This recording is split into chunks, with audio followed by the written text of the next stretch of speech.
বাংলাদেশের জাতীয় সংবাদ মাধ্যমসমূহে প্রকাশিত সংবাদসমূহের উল্লেখযোগ্য অংশ নিয়ে সম্পাদিত অ্যানালগ নিউজরুমে স্বাগতম। শুধু দর্শক শ্রোতা, আজ ২৭ আগস্ট ২০০৯ বৃহস্পতিবার।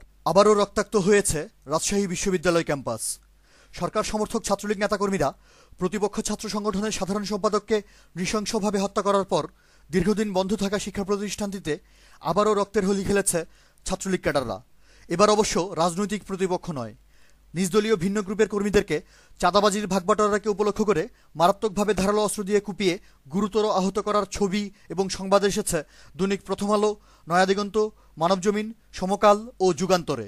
প্রাচ্যের অক্সফোর্ড ঢাকা বিশ্ববিদ্যালয়ে আওয়ামী ছাত্রলীগ কর্মীরা জাতীয়তাবাদী ছাত্রদলের একজন নেতার উপর হামলা করে গুরুতর আহত করার খবর ছেপেছে মানবজমিন, প্রথম আলো এবং নয়াদিগন্ত পত্রিকা। চট্টগ্রাম বিশ্ববিদ্যালয় থেকে বহিষ্কৃত শিক্ষক নির্যাতনকারী দুইজন প্রভাবশালী ছাত্রলীগ নেতা বিশ্ববিদ্যালয় ক্যাম্পাস থেকে সাধারণ ছাত্রদের ৫টি মোবাইল ফোন এবং ১৩,০০০ টাকা ছিনতাই করে নিয়ে যাওয়ার সংবাদ এসেছে দৈনিক যুগান্তর এবং bdnews24.com-এর সান্ধ্যকালীন আপডেটে। শিক্ষক নির্যাতনকারী বহিষ্কৃত ছাত্রলীগ নেতাদের বহিষ্কার আদেশ প্রত্যাহার করে নেওয়ার দাবিতে চট্টগ্রাম বিশ্ববিদ্যালয় ছাত্রলীগ বিশ্ববিদ্যালয় প্রশাসনকে ৫ দিনের আলটিমেটাম দেওয়ার খবর প্রকাশ করেছে দৈনিক যুগান্তর, প্রথম আলো, নয়াদিগন্ত এবং bdnews24.com। ময়মনসিংহ কৃষি বিশ্ববিদ্যালয় এবং চট্টগ্রাম প্রকৌশল বিশ্ববিদ্যালয়ে বিভিন্ন সন্ত্রাসী কর্মকাণ্ড ও শিক্ষকদেরকে লাঞ্ছিত করার ঘটনায় জড়িত মোট ৩২ জন ছাত্রলীগ নেতাকর্মীকে বিশ্ববিদ্যালয় প্রশাসন শোকজ করার সংবাদ ছেপেছে দৈনিক পত্রিকা প্রথম আলো। রাজধানী ঢাকার বিএডিসি ভবনে আওয়ামী ছাত্রলীগ নেতাকর্মীদের বাধায় সাধারণ ঠিকাদাররা ১.৫ কোটি টাকার একটি টেন্ডার কার্যক্রমে অংশ নিতে না পারার খবর এসেছে দৈনিক সমকাল, ইত্তেফাক, মানবজমিন, প্রথম আলো, যুগান্তর ও নয়াদিগন্তে। সরকার দলীয় সন্ত্রাসীরা ঝিনাইদহের মহেশপুরে বিরোধী দলীয় সাবেক এমপি এবং একজন জনপ্রিয় বিএনপি নেতার উপর হামলা করে তার সফরসঙ্গী সহ ৫ জনকে আহত করার সংবাদ প্রকাশ করেছে দৈনিক ইত্তেফাক, নয়াদিগন্ত এবং প্রথম আলো। সন্ত্রাসের জনপদ নারায়ণগঞ্জের কাঁচপুরে আওয়ামী লীগ ক্যাডাররা জাতীয়তাবাদী যুবদলের একজন নেতার উপর হামলা করে মারাত্মক আহত করার পর মধ্যযুগীয় বর্বর কায়দায় ওই নেতার দুটি চোখ উপড়ে ফেলার মর্মান্তিক খবর ছেপেছে নয়াদিগন্ত ও যুগান্তর।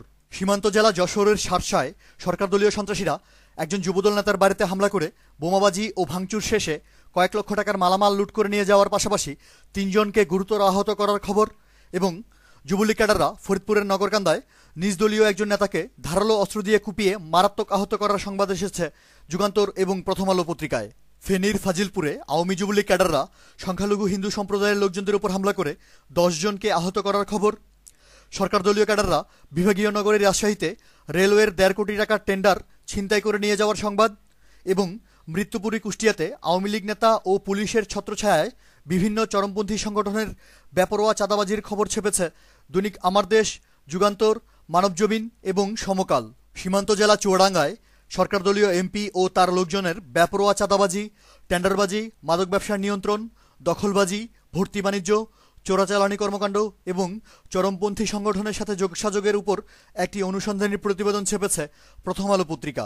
সন্ত্রাসের জনপদ ফেনীতে আওয়ামী লীগ নেতারা ১৩টি বালুমহাল অবৈধভাবে দখল করে নেওয়ার খবর এবং কক্সবাজারের পেকুয়ায় বালুমহাল দখল করাকে উপলক্ষ করে সরকার দলীয় একাধিক গ্রুপের হামলা পাল্টা হামলার সংবাদ এসেছে সমকাল ও নয়াদিগন্তে। অ্যানালগ নিউজ আজ এ পর্যন্তই। আমাদের পরবর্তী নিউজ শোনার আমন্ত্রণ জানিয়ে আজকের মতো বিদায়। ধন্যবাদ।